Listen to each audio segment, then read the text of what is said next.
This is Bharat FM. बजेगा Bharat झूमेगा Bharat.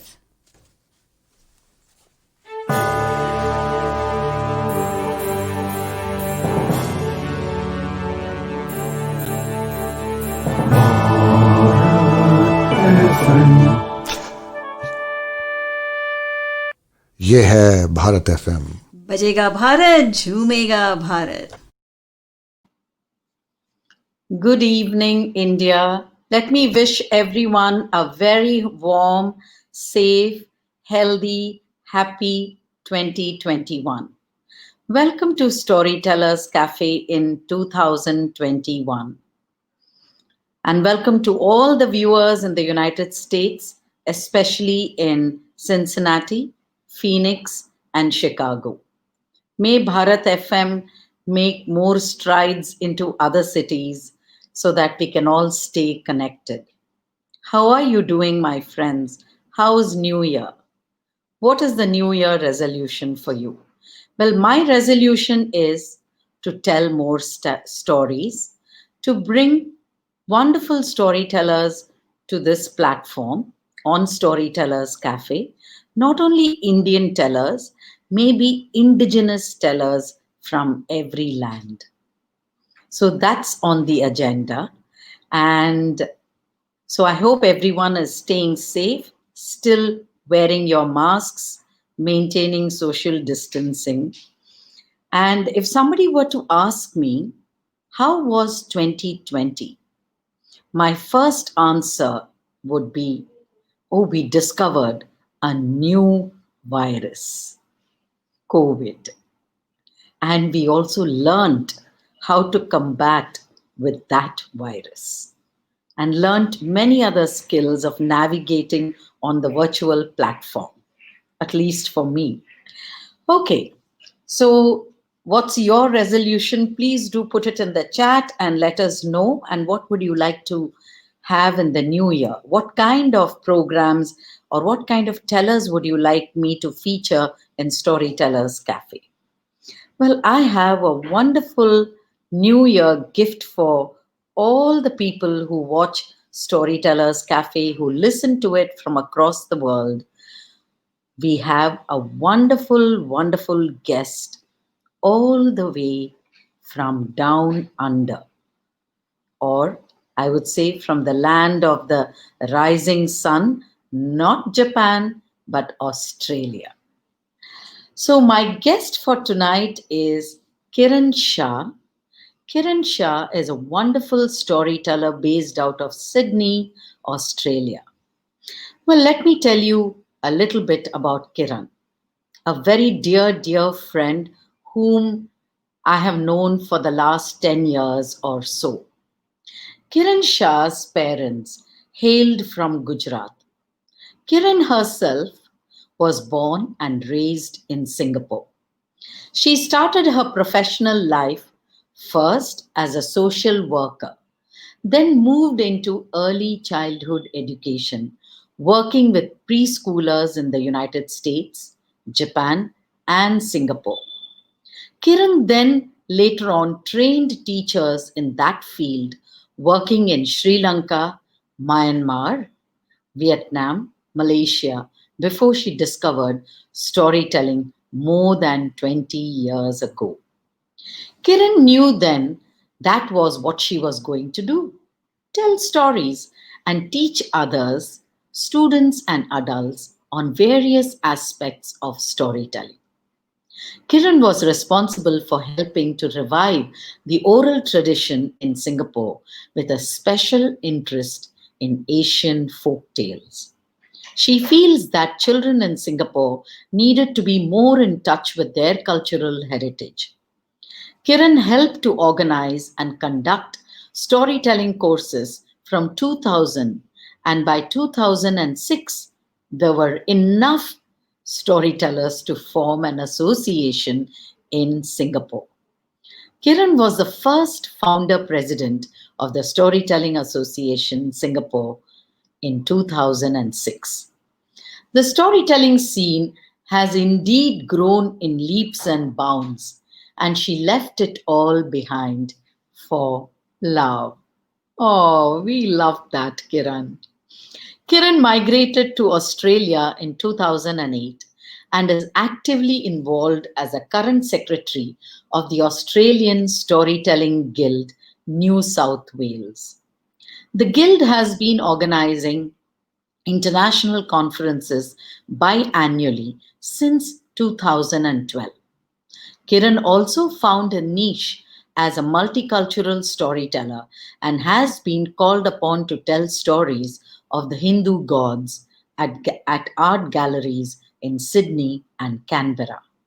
In 2017, Kiran, along with five other tellers, embarked on a program taking turns to tell the Ramayana, the epic. No mean feat, as four of the tellers were non Indians and had never heard of Ramayana. We need to get Kiran to talk more about this. Kiran has performed in many storytelling festivals and conducted workshops in Malaysia, Indonesia, Thailand, Vietnam, Iran, Singapore, Australia, and India. Kiran feels she's got the best job, you bet, in the world and is happy to tell to anyone, anywhere. What a wonderful way to introduce Kiran. I've been enjoying this myself. And let me get Kiran Shah onto our studios on Storytellers Cafe. Welcome, Kiran. Thank you, Usha, for that introduction, and a very happy new year to all of you listening now and perhaps later. Uh, 2020 has been a difficult year for everybody. We have a shared world experience with the pandemic, and Australia also had bushfires, yeah, early in the year, and that was horrific as well. So we all really, really, really hope for a better 2021. Yes, and I'm sure it's going to be wonderful. We are beginning with stories, and we're beginning with Kiran Shah, a dear, dear, a very senior storyteller. And I've always admired the poise. And Kiran is out there to help budding or established storytellers and guiding them if they require it. So Kiran has given me a lot of inputs and guided me in my career as well. Thank you, Kiran. So Oh, Kiran, no, it's the truth. I have to say it. And Kiran, what do you have for us? well, I want to start with a story that's very special to me. And let me just begin because that's the best way to do it. Just plunge you into it. Yes. So I want to take you all in your mind's eye. Let's travel to Japan, where amongst the rolling green hills, there stands a temple at the top of a hill. It is springtime and the air is crisp. And after the rain, the earth smells wonderful. But this had no meaning to a man who was walking up that hill, up to that ancient temple, where there lived a man, a priest, just as ancient. In fact, the villagers who lived at the bottom of the hill could not remember how long he'd been there. To them, he'd been there forever. Well, this man, he pounded on the doors of that temple, breaking the peace and serenity. And it took a while before the doors opened to reveal this very elderly priest. And the man, well, he bowed because it is the custom in Japan to be respectful. And as he bowed and looked up, he said, I have traveled the entire land and learned a lot. I think I have all the knowledge that I need, but I was told to come to you. And I was told that you could teach me something. Well, the priest, he looked at that man, and after a while he said, "Let us have a cup of tea." And the man followed the priest, where he was led to a tatami mat room with a low table. And as the man sat with his knees bent,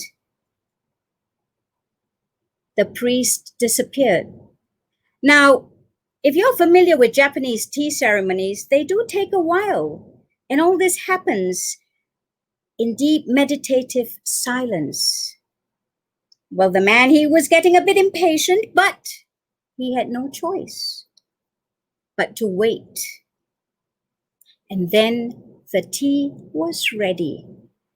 And the priest, he brought out the cup and he put it on the table, ever so gently. And then he brought out the teapot and he began to pour the tea into the cup slowly. And the tea came up to the top of the cup. But the priest did not stop. He continued pouring until the tea spilt over onto the table. And the man, he got up and he's, "You can't even pour a cup of tea. What am I going to learn from you?"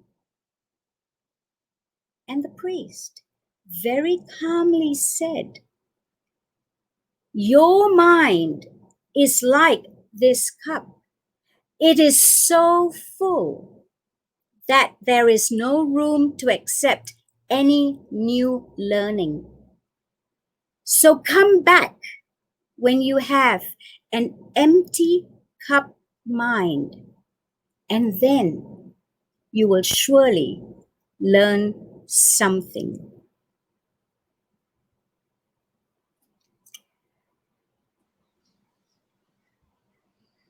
Usha, I like telling this story because, well, pre-COVID times, I travel a lot. I'm usually out of Australia at least 3 times a year. And in my travels, I feel that this story, having an empty cup mind, allows you to embrace new experiences. You learn so much when you are open. And I thought I would start the session today by having everybody start the new year with an empty cup mind. What a wonderful way to begin the new year. So, there you have it, my friends. I think one of your resolutions, or the resolution, to have an empty cup mind. Thank you, Kiran. That story was really truly zen. There was a guest on the cafe, and I think they were telling Japanese stories, and I felt Japanese stories, the stories from the East, have so much of wisdom. I mean, they are like zen, truly masters, you know. Yes, Simple. and actually, I will share the book that I got this out from. And as you mentioned the word wisdom, it is Wisdom Tales Oh, from okay. Around the World by Heather Forrest. Yes. I love her stories. They're such gems, and I just added a little bit, but the gist of the story was from this book. Yeah, it's a great book. Thank you, Kiran, for sharing. So, this Love- is what I mean, my friends. Kiran shares her knowledge, shares her stories, and that's what I love about it. Because knowledge is something that is to be shared, stories have to be freely shared. But yes, we don't repeat a story verbatim, but we can adapt it and tell and share. Because, Kiran, isn't it one of the definitions of story is what is it that you have, but when you give it away, you still get to keep it. And as it travels, it changes from place to place. Absolutely, And absolutely. without it, Uh, there is no purpose in life. yes, because we're always co-creating the stories, with our audience, and they will take what they need to take from a story at that point of time in their lives. Yes. Thank you for that wonderful wisdom story. We all need it. We all need to reiterate certain wisdom in our mind, just to help us refresh it and And, reflect on it. and stories, especially folk tales, have the collective wisdom of generations. And that's why I'm particularly fond of telling folk tales. And in Singapore and in many parts of, I think, urban societies in many parts of the world, in the Asian world, the children are very familiar with all the European fairy tales. And I love them too, don't get me wrong. But I think it's important for one's own cultural identity that we also know our own stories, from our own cultural background. And growing up in Singapore, the Chinese, the Malays, the Indians, they form the majority of the population. So we have such a rich, two major ancient civilizations, India and China. And I think it's very important that that the children know those stories. Yeah. Absolutely. Absolutely, Kiran. That's why Kiran calls herself a uh, multicultural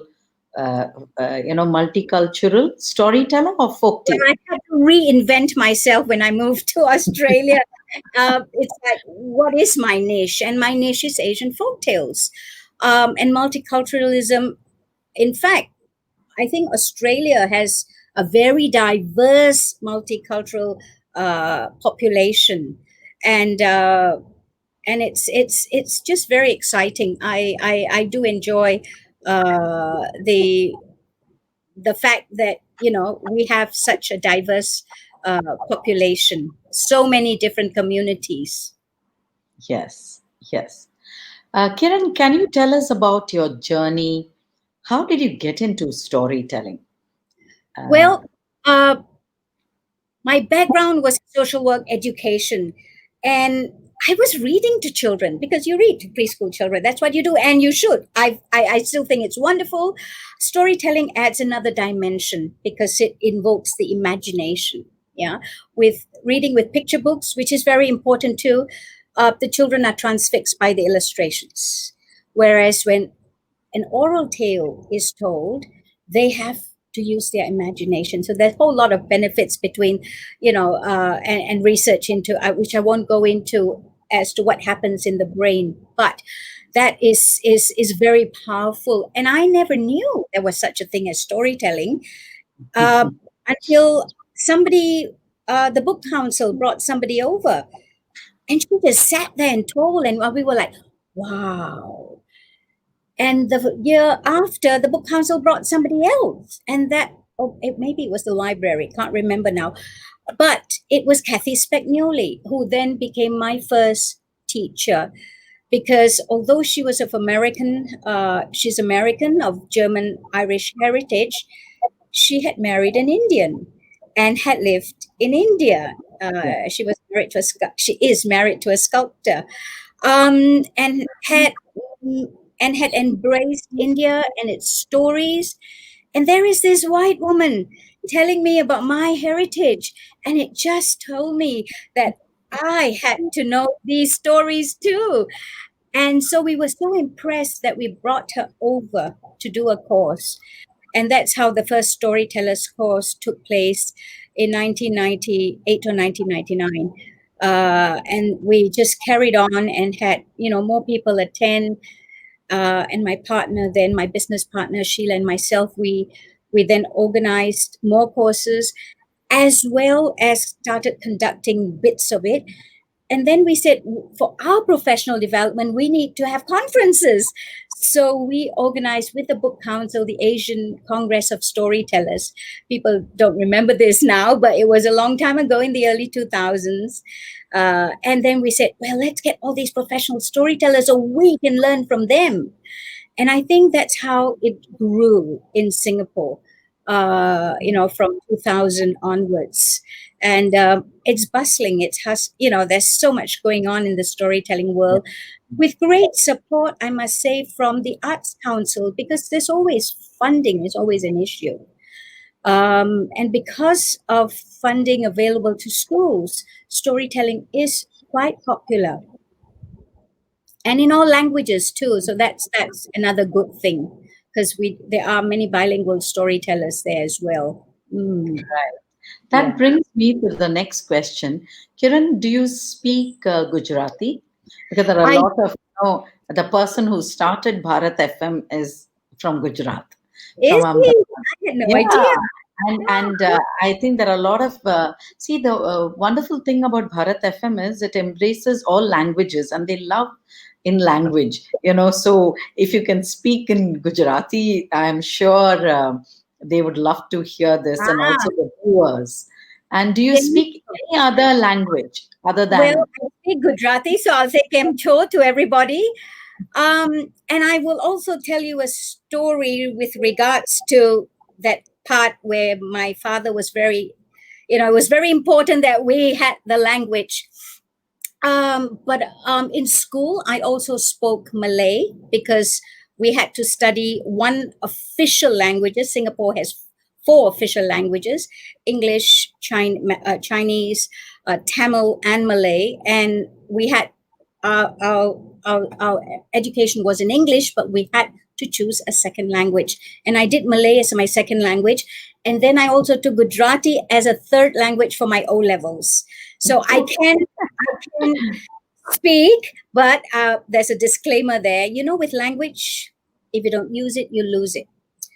And after my mother passed away in 2016, I don't have anybody to speak Gujarati to, at a deeper level. So my Gujarati is fairly conversational. I can read, so that's not a problem. Um, Oh, and that's good. I used to write to my mother when I was not living in Singapore. I used to write to my mother. It took me a long time, but I could write to her so that she could receive my letters and not have anybody had to translate it, and she could read it, by herself. But that was a long time ago, so that practice has gone. But yes, I do speak, and I do tell one story, which I won't today, but I do have where I do a tandem with using Gujarati, English, and whatever other languages, Okay. whichever country I am in. So yes, my Gujarati is conversational, acceptable. But if I go to Gujarat, people will know I'm not from there. Yeah. But that's the way it is. Yeah. Yeah. But Kiran, I tell us. Sorry, yeah, go on. yeah. No, no, Go. no. I would like to share my family's journey uh, Yes. My from question was, yeah, how did you move to Sydney, Australia? Because yeah, I would like to tell people she lives in a beautiful little house on the mountainside of the Blue Mountains. And I've had the privilege and honor of staying with Kiran and her wonderful husband, Edgar, for a couple of days. And I think it's beautiful. So when Kiran now describes about birds and trees, I can just picture myself there. yes. I think Kiran, go ahead. yes. Thank you. Well, I am choosing to tell this story because I think all the viewers and the listeners at Bharat FM would have been migrants, children of migrants, and if there may be a younger generation, so grandchildren of migrants to America. And there was a big migration, for education, for a better life. That's what migrants do. Yeah. Why do you leave your homeland? For a better future. And this is exactly what happened with my father. Um, he left Gujarat to come to Singapore to work as a clerk in 1935. So this was a long time ago, pre-war, and in those days, it's a shop house, so you work downstairs, then you live upstairs. Yeah, and he was a clerk, and he worked hard enough, and he was noticed, so he was promoted to manager. And if you're a manager, you can go back to India and bring a bride because you're a manager. And that's what happened in 1938. And I'm thinking of my mother as I was writing this story about my family's migration. I was thinking at the tender age of 18, you know, you just follow your parents says, yes, you are getting married to this person, and that's it. You know, you're instructed and you follow. Because in those days, we're talking 1937, I guess, when my father went over. And gosh, she was going to leave the familiarity of home and family to marry a man she had never seen, to live in a land, to sail over where communications are by letters and they may take 6 months. And you would think, my goodness, how could her parents have approved of this?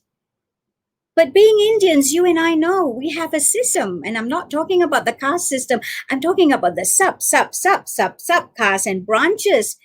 And we belong to a clan of 21 villages. Yes. And it is the elderly women in these villages who keep an eye out for eligible children who are of marriageable age. And these elderly matchmakers, oh, they know the ins and outs of everybody in the community. And so, in a sense, they did all the detective work, you know, and they had a reputation to uphold as well. And so it was that my mother got married to my father and sailed to Singapore in 1938. And they were a small minority community. And if you are a small minority community, you tend to want to keep to your cultural identity. And that's through food, language, the clothes you wear, and the customs and traditions that you keep. My two older sisters were born in India because my parents returned to India during the war, and then they came back after World War II. And my sisters, they went through school. My brother was born, then I was the youngest. But you know how it is when your sisters grow up. Well, school's done, time to get married. The community was too small in Singapore to find eligible partners. And so the whole family set sail for India in 1959. I remember the voyage by ship. I was just 5 years old, and it was very exciting. But in 1959, my eldest sister got engaged. She actually met her fiancé, but he was studying, so they decided to have the wedding later. So we all came back to Singapore, and you know what? She could write to him. That's a step up from my parents. Well, in 1964, we flew back to India, and big sister was married, and my other sister, who was just a year younger, well, they were there in India. Let's get her married off too. And of course, it's important, the clan, don't forget. Big sister was married to somebody from the clan. Very, very important. And then came my brother's turn. My brother, again, because of the shortage of eligible Gujarati females, he flew to Mumbai. And he was introduced to somebody from the clan. They got to go out. You see, it's a step up, but not for long because people will talk, you know. So at the end of 2 weeks, both of them said, yes, you know, we like each other enough to get married. So this time, she had a choice too. And I'll tell you something. They got married in 1974. And my sister-in-law told me that actually, when she was born, her grandmother had told her father, keep an eye on this family. They've got a boy who's just a little older than our Rekha. So you see, the clan works. Fantastic. Now, 1974 was when they got married, but it was also a special year for me because that was the year I entered university. I was the first one in my family to do so.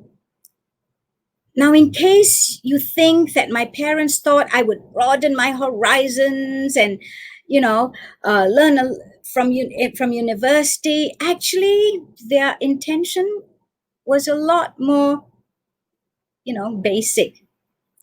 A graduate is a better marriage prospect. Sad but true, that was a big deal in the 70s if you were a graduate. What they didn't count on was I did broaden my horizons. I learned a lot, and I learned I had choices in my life.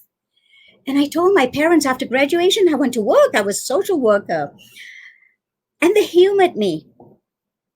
But of course, the letters came. You know those letters with photographs of eligible men and what they were doing and about their family? The letters came. So my parents, they were showing me and I was resisting. No, I'm not ready. No, I don't want to go. And then my cousin who grew up with me in Singapore, she's just a week older than I am. She had to go to get married because you see, she was the eldest. I was the youngest. She was the eldest, and if she did not go to India to get married, well, her siblings, it would be difficult for them too. And so she caved in, and then there was more pressure on me. My parents, they were like, look at your cousin, she's happily married now.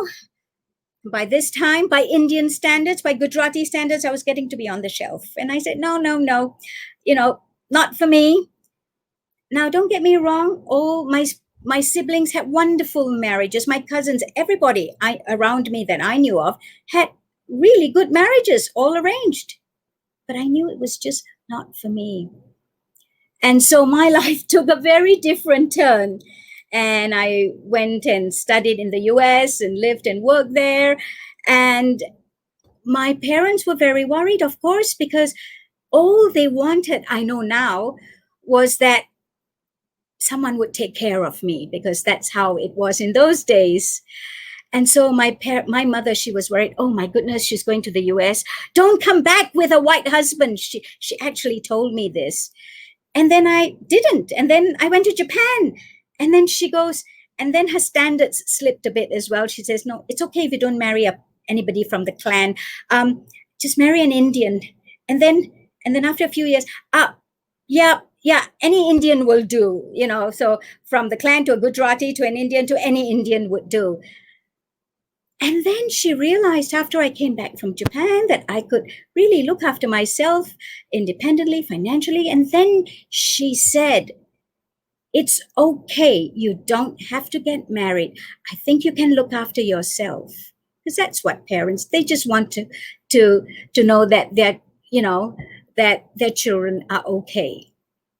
So it was a bit of a shock, I must tell you, when I did decide to get married at the age of 48. Not from the clan, a little bit Indian, and a whole mixture of everything else. And how that happened is really a story for another time. Kiran, what a family saga. Lovely. I could just go on and on listening to you. But I Wonderful. must tell you about the Gujarati part, the language. So when my father, he actually said, our children have to learn Gujarati, and so they set up a Gujarati school. And all of us during the school holidays would go to Gujarati school. So, we were from 5 to 15. We were all in one class with this teacher, and we would all learn to read and write with the alphabet. Never mind if you were 5 or you were 15, it was one teacher, and it was just during school holidays. And my father was, he was on the trustees, and he made sure that, we went, well, we had to go, right? We're the children. So, but then it was just so they could speak, but not many took, continued. But I did. So actually, my brother, he can't read, but he speaks better than I do because he has more Gujarati friends in Singapore that he talks to more regularly. So it's just the use of the language. Yeah. Yes. You know, what stood out for me from your story, which you said, was when you graduated, Kiran, you realized that you have a choice. Absolutely. Friends, choice is a very, very, very important word in your dictionary. Okay, choice. Yeah. So, one can go on and on about choice in Of course. life. Of And course. Yeah. choice comes with education. Not necessary that you need to have letters after your name, but I Mm. think, like Kiran said, she traveled. Also, when you travel, you broaden your vision. You Correct. also you learn a lot. Maybe not in the formal way, but you learn. Life teaches you. Choice is very, very important. Yes, Kiran, that really stood out for me, and I really admired the way that you decided that I have a choice now, you Yeah. know. And your mother also, parents also realize it. Women intrinsically are so geared towards empowering themselves. I think it's in our DNA, Mm. and I think especially Indian women. When I Mm. read through stories, either in the epics or in the legends or through the multicultural, like you said, folk tales, they Mm. all speak about empowered women. Uh, Absolutely. Yeah. There are lots of strong women stories. yes, Warrior queens. You have warrior queens. Oh my goodness. yes, Um, and with regards to education, my mother did not have. Well, she did have some education, but in those days, in her family anyway, her family was like, "Okay, you've had enough. You don't need any more." But the difference with my mother was that she was well read. In Singapore, she got all these magazines from India coming, and she could discuss politics. She could discuss what was going on in the world. With her limited English, she could understand a lot more than she could speak, of course. But the magazines, the weekly magazines that she was, and monthly magazines that she was getting from Gujarat, kept her abreast of what was going on in the world. So the reading for her was very, very important. Yeah, yeah. And I saw her as a strong woman behind the scenes. Yeah, yeah. yes. Mm. Yes. Can you tell us briefly about the Sydney Storytelling Guild or the New South Wales? Sure, And you are sure. a secretary in this, a very important Yeah. post. So I'm sure the Really, viewers I would take the love to minutes, know. I take the minutes, but I felt that I wanted to be a part when I moved to Australia. And I'd already known a couple of Australian tellers from the time we'd invited them to Singapore's conferences. So I just attended the first guild workshop meeting that they had, and just joined as a member first, and then got accredited. And then I said, "Look, I can contribute." And so I've been on the committee for a couple of years. I was in another role earlier on doing a newsletter because I said I travel too much, so I can do what I can from home. But we're still having online meetings now anyway.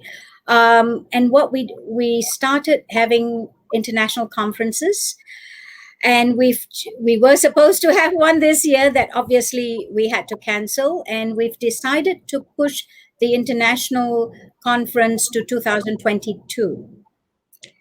because I don't think people can travel again next year. And I think we have decided we will keep it local for next year. And then 2022, we hope to have in-person conference. Yeah, yeah. Mm. Thank you. Thank you. That is interesting. So there are storytellers, association, guilds um, in every part of the world, actually. So, Absolutely.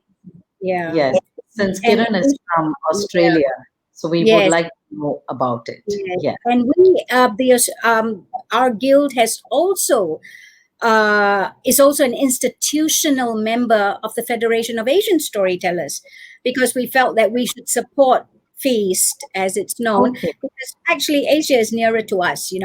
and so we are also, and we've had two of our tellers present on a panel on cultural appropriation in a webinar held a few months ago. So it's nice that we connect, and this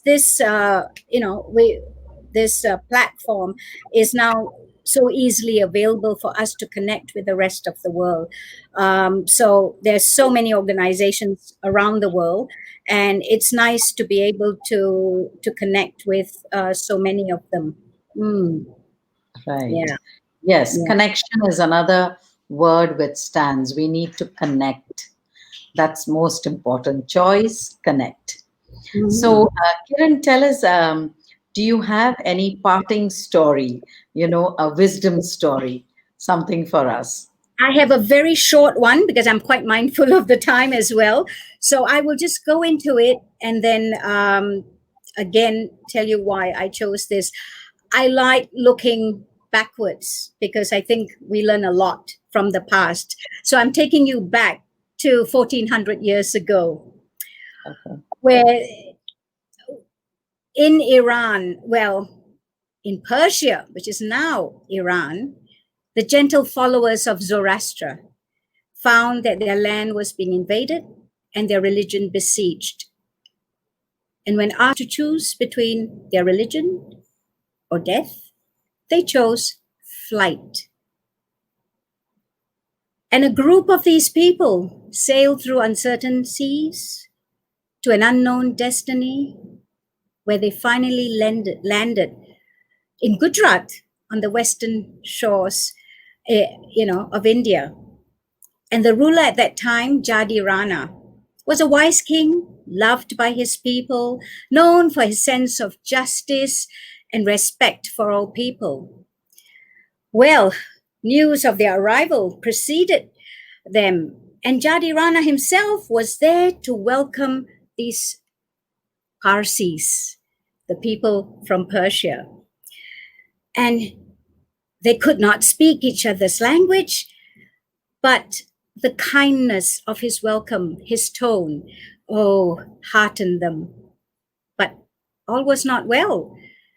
Jadi Rana's advisors had told him that the kingdom was full and there was no room for more people. Well, how to convey this when language was a barrier? But in the courtly ways of old days, there's always a way to communicate through signs and metaphor. And so Jadi Rana, he bade a messenger bring a pot.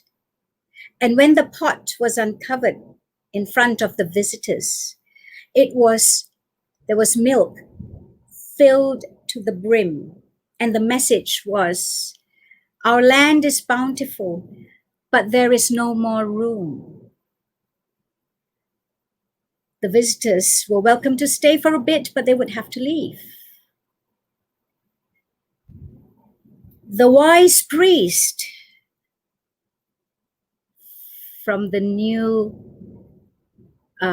group of people, well, he took out a handful of sugar and he put it into the milk. And as it trickled and blended, his message was clear too. We will blend into this land and this culture, and in addition, we will bring sweetness to your land. Well, the king was so disarmed by his wit and wisdom that he allowed them to stay on three conditions. They had to adopt the language and the clothes of the land. And then they were allowed to practice their religion. And what welcome news this was. They could follow their three guiding principles. That of humata, which is good thoughts, hukatha, good words, and havarashtra, good deeds. And today, 13 centuries later, the Parsis have blended beautifully. And there are some very well-known ones in India and the world. And I really, really like this story because they found hope in a new land, new beginnings, and they blended in and brought sweetness. And my hope for all of you is to have sweetness in your life. Make sure you give sweetness to others and also to yourself. Happy New Year, everyone. Thank you, Kiran, for yet another wonderful story. I don't think I need to add anything more to it. These stories call for reflection, and this is also a personal favorite of mine. If I'm not mistaken, it was the port of Sanjan on the Gujarat coastline. Beautiful story, Kiran. Thank you for sharing this with us on Storytellers Cafe. Like I said, my friends, blend. The word stands out. Let's blend. Let's Sweetness. connect. Yes. And, make life sweet. Yes. And let's connect and we have a choice. Please don't forget. Thank you for such an excellent, wisdom through stories, also your personal journey story, Kiran. It was lovely to have you. Wishing everyone on Storytellers Cafe and on behalf of Bharat FM, thank you, Kiran, for agreeing to come and be our first guest of 2021. Let's all offer a prayer to the Almighty or to the Spirit guides that let this 2021 bring sweetness in our life. Thank you, Usha, for having me, for inviting me. And thank you, Bharat FM, for hosting this. It's a wonderful program. Thank you. Thank you. Thank you, Kiran. Bye. Thank you. Yes. We just. This is Bharat FM. बजेगा भारत झूमेगा भारत.